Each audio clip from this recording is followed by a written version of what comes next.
All right, guys, welcome to WFM. We are getting ready to battle Team England, April 17th. Meet Master Andrew Banks. Oh my gosh, give it up for Andrew Banks. Woo! He is bringing on the Breakout Championships with Team England. So martial artists around the world, we are all going to battle England, April 17th. So what I'm asking you guys to do is get your students pumped up. 5 students to higher than that, but a minimum of 5. Get them together as a team. There's a team for your state, whether you're New Hampshire, Florida, Team USA. We have Team Bermuda coming to the Challenge England. And the most exciting aspects about it is that from around the world, anywhere around the world, we're going to meet students, martial arts students from England, performing their martial arts techniques and inspiring each other and uniting us all as martial artists around the world. Master Andrew Banks, if you could say hello, sir, and maybe just tell us a little bit about yourself. Hey, so yeah, my name's Andrew Banks. I run my martial arts school in the UK called Kokoria Martial Arts, and I've been doing so for since 2007. And I've had the privilege of competing all over the world, but nothing quite compares to what we've all had to deal with in relation to COVID and the impacts had on the entire world. It has been just absolutely crazy. And one of the things that we've done with the WFM is that we've just took that issue, that problem, and then turn it into a solution where this family we have of martial arts is where we can actually unite and say, even through all this, we have a way to rise above it. We have a way to work together. We have a way that we can overcome any obstacle. So that it doesn't matter whether or not you're in the USA and in the UK, whether or not you're in different areas. You can be all there across in Japan, China. It doesn't matter. That we can work together and we can still ensure that we can all connect, we can all inspire each other, motivate and grow as people, which is an absolute brilliant thing to be able to achieve, especially in a time like now. I think that's fascinating. I mean, my goodness, just even a handful of students saying, hey, little Johnny, I want you to represent our dojo in our state, in our country to battle and get to meet people from around the world. I mean, what a great opportunity. Before, it used to be, you get on a plane, you have to try and get a sponsor, hotel rooms, you're there for, it's just so costly. And now on the click of a button, we can all be united. The great thing I like about connecting is that we have the same connection as martial artists. It doesn't matter where you're from. I mean, you're in the UK, we're here in America, and we're still all connected by that whole Budo philosophy. We're all trying to make a difference with our own students, right? And try to be a voice of inspiration each day. And to be able to come together like this is just so impressive anywhere around the world. It's just amazing. Yeah, it's totally crazy. I mean, you're right. One of the things that connects all of us is that Budo family spirit. Doesn't matter whether or not you do karate, taekwondo, judo, jiu-jitsu. It doesn't matter because you've opted to take part in what I consider like the martial arts fraternity. You've chosen that's your lifestyle. That's the direction you want to go. And when you choose that, you become part of a big family. There's honor amongst different martial artists of different countries, cultures. It doesn't matter because no matter what we do or who we are, we're all martial artists, and that's an amazing thing. And as you say, the last time I competed internationally, I had to go abroad to Benidorm. I had to pay for my hotel room. I was there for a week, but I was only in like 3 divisions, but an entire week dedicated to those 3 divisions. And the cost was astronomical. Now, don't get me wrong, I wouldn't change it for the world. It was an experience of a lifetime, and I'll do it again. But it's phenomenal that I can now literally not even have to leave my own town, and I can jump on with my students, and I can say to them, look, guys, you're actually going to step up and see some of these amazing competitors from America, from Bermuda, from Uzbekistan, from it doesn't matter where from, right? That they would never have had the opportunity to do that before. So when we've got a little 5-year-old that wants to compete, and they now have the opportunity to meet people from all over the world, judges especially. I mean, they get to see these people that are judging them, and these are people that they would never have ever knew existed if it hadn't been for this. So there's obviously multiple ways you can look at this pandemic, but one of the ways that we like to look at it has given us an opportunity like we've never seen or had before. Right, agreed. It's been absolutely amazing. So I'm so excited. Could you just tell us a little bit about like some of the divisions, students can compete in? Yeah, certainly. Okay, so we're obviously trying to come up with something that's more inclusive than ever before. So we want to make sure that not only do our students get to join in, but their parents can do something, they can take part. And the people that are not as connected into the martial arts as say our students are, but are still there, they're still like what I call they're part of the additional martial arts family. They're the parents and the brothers and sisters. So we have Crazy Athletic, which is a great way for everyone to jump in. It's just a fitness-based challenge that you don't have to have any experience. If you're just willing to give it a go and have some fun, that's the best part. You can just jump in, have fun. And the best part is it also helps the parents to inspire their own children. That it doesn't matter whether you're a parent or not, you still have that joy of jumping in and doing something new. And that's a phenomenal category for students or not. Then we go down, we have our standard things, like we have our traditional forms. So for the people that do taekwondo, karate, kung fu, there is something there for all the traditionalists out there that like their traditional forms, that spend a lot of time honing their craft. That is there for them. And with the categories we have and the age splits we have from 5 all the way through till, I think we've obviously added over 18s, over 30s, over 40s. That's going to be amazing. There's something for everyone. Okay, then we're going to go down the creative musical route. So for the people that stepped up their game, they want to be a bit more modern, expressive in what they do. We've got the creative musical side. So you have your creative forms where you can mix some additional, mix your styles up and have fun with it. Show who you are as a martial artist, with your personality added to it, which is a lot of fun. And again, with the category splits as well for ages, that's going to make it even more interesting.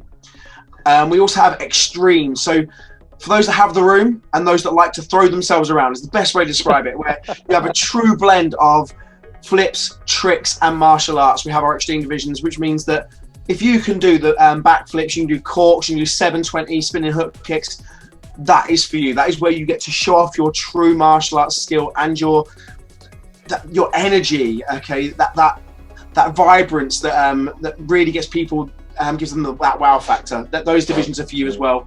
And those are phenomenal. Trying to think if we have anything else. We also have a handy capable division, which is obviously that is so brilliant to have. It means that all those people in the world that do martial arts that maybe don't always get the opportunity because they can't step up against the every person. So they could be in a wheelchair, they could have an illness of some kind that's hidden. It doesn't matter what their disability is in any way. As far as we're concerned, they're not disabled, they're handy capable. So they still should have the opportunity to rise above and enjoy some of the normality that the pandemic may have taken away from them. And we want to embrace that. We want to celebrate that with them. We want to say to them, doesn't matter what issue you have, we're here, we're going to support you, we're going to cheer, and we're going to make you feel amazing because you deserve it too.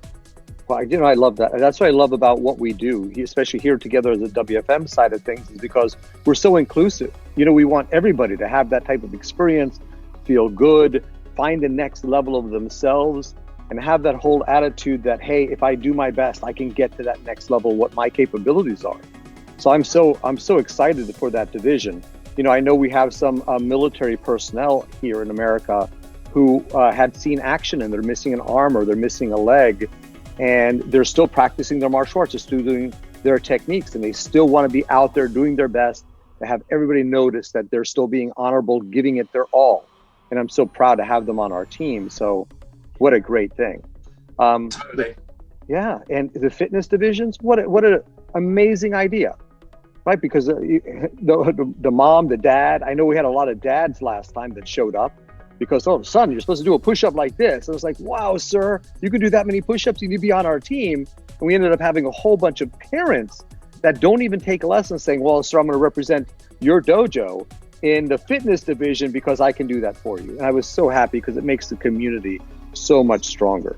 So yeah, great aspects of the fitness division. We're actually working on that. We're actually going to be talking to a lot of our parents, ones we know that have got that really enjoy getting involved with things we do, and we're going to actually get them involved and say to them, we want you to be part of our team, because the parents, if it wasn't for the parents, we wouldn't have the younger students we have. So we want to give them the chance to shine too, because otherwise they get forgotten, and we don't want our parents to go on. We want them to be part of it.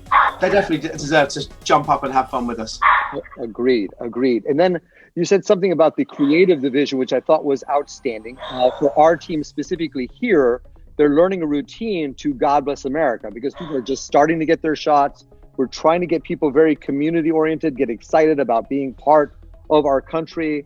So we're actually teaching the students a routine to the God Bless America music. I think majority of my students will be competing in that creative division because it really gives them that opportunity. as well as the higher level students who are taking the martial arts ancestry and living through the katas and the traditional pumse and hyungs. They can be demonstrating that tradition of the arts and traditional divisions. And of course, you said something too about the extreme divisions, which, that's Hollywood. How many martial artists? Oh my goodness. How many martial artists had that opportunity where they got seen on stage? Whether it was the last Avatar movie, Shark Boy and Lava Girl, Power Rangers, they got seen at a martial arts tournament. And now if we have some extreme competitors, we can share that out there so the world can see the talent of these kids, and hopefully they can get picked up for the next big movie career. We can all be cheering them on, watching the credits. Oh, totally. I mean, you look at some of the big names in martial arts even today. I mean, you've got obviously what I class as martial arts legends. You've got people like Cynthia Rothrock and Richard Norton. Okay, Cynthia Rothrock was known because she was spotted in one of her tournaments. That was how she got into the movie scene, and she was a phenomenal, still is a phenomenal martial artist even to this day. And then you've got people like Tyler Lautner. You've got Taylor Lautner. You've got there are so many. You've got Jason David Frank, the longest serving Power Ranger. Wow. You've got Chris Casamassa. He is Scorpion. That's right. And they're all martial artists. A lot of them are all instructors too. But they went to competitions. They showed the level that they were able to achieve. And big Hollywood producers went, you can do what we need you to do for this movie. And that was it. It opens the doors for them. I'm lucky enough to be friends with someone called Luke Scott. He for want of a better phrase, was just someone like me at once upon a time when I used to come here and teach classes, seminars and things like that. Now he is the stunt double for Tom Holland as Spider-Man. Wow. It's phenomenal, the opportunity that martial arts offers children, and people don't necessarily realize that. They think obviously it's just for self-defense and which it is, and that's great, and it builds their confidence and gives them so many avenues, but not many people consider the stunt work you could do or the movies you could potentially be in one day. That it opens so many more doors than people realize. It's unbelievable. Oh my goodness. Yeah, my old teammate from the US team is now the lead action director for James Cameron. Wow. So he was in the Ninja Turtle movie, the latest Ninja Turtle movie, he was Shredder, and he picked, when I was competing, they were the kids. Now they're the adults. But the kid champions, he picked them as adults to be all the Ninja Turtles. Right? And what a great in. And so we have an avenue too on the WFM side of things to be able to say, hey, here's a video. Would you mind taking a look over and seeing you're interested in this next competitor that we have here? So we do have some opportunities to be able to share with our competitors. But what an exciting thing. So I'm so happy that you're at the Breakout Championships, everybody versus Team England. And my students are such big Harry Potter fans that when they see your students and they hear that accent, everybody just falls in love. It's just absolutely phenomenal. So we're very, very excited. So guys, everybody, April 17th, the world versus England. Woo woo! It's going to be exciting. It's going to be amazing. Awesome. We're going to get some information out to everybody. Master Banks, are there any closing comments you'd like to give everybody about bringing their team to your event? All I can say is, in a time where we are so full of uncertainty, we don't know whether, for many of you that are probably watching this, you don't know if you're closed or open or what's going to happen in the next 6 months or to a year. Things like this event, they are certainties that we can give our students. They are certainties we can give the people around us. They are moments, they are memories that they get to take away from this pandemic, where they can say that no matter what happened, we still were able to do fun things, we still made memories, we still met amazing people. What possible reason could you have to say no to something like that? So if you want to give your students the time of their lives, or get them to step up on a stage that they may never ever be able to come onto again, what better time than now? Give them something to really be inspired by, and show them that even during a pandemic, that the martial arts world steps up and we have people covered no matter what. Agreed. I think this is phenomenal. I'm so happy to be working with you all the way from here in the US, Team England, all working together around the world. Master Banks, thank you for coming on our radio interview today. And we look forward to all being there. I'm gonna call some friends of mine, make sure we're all bringing our teams to support you, sir. That'd be fantastic. Can't wait. All right. Well, Master Dietrich here for WFM. Andrew Banks, WFM England. Whoop, whoop. We all see you there April 17th. Bye-bye.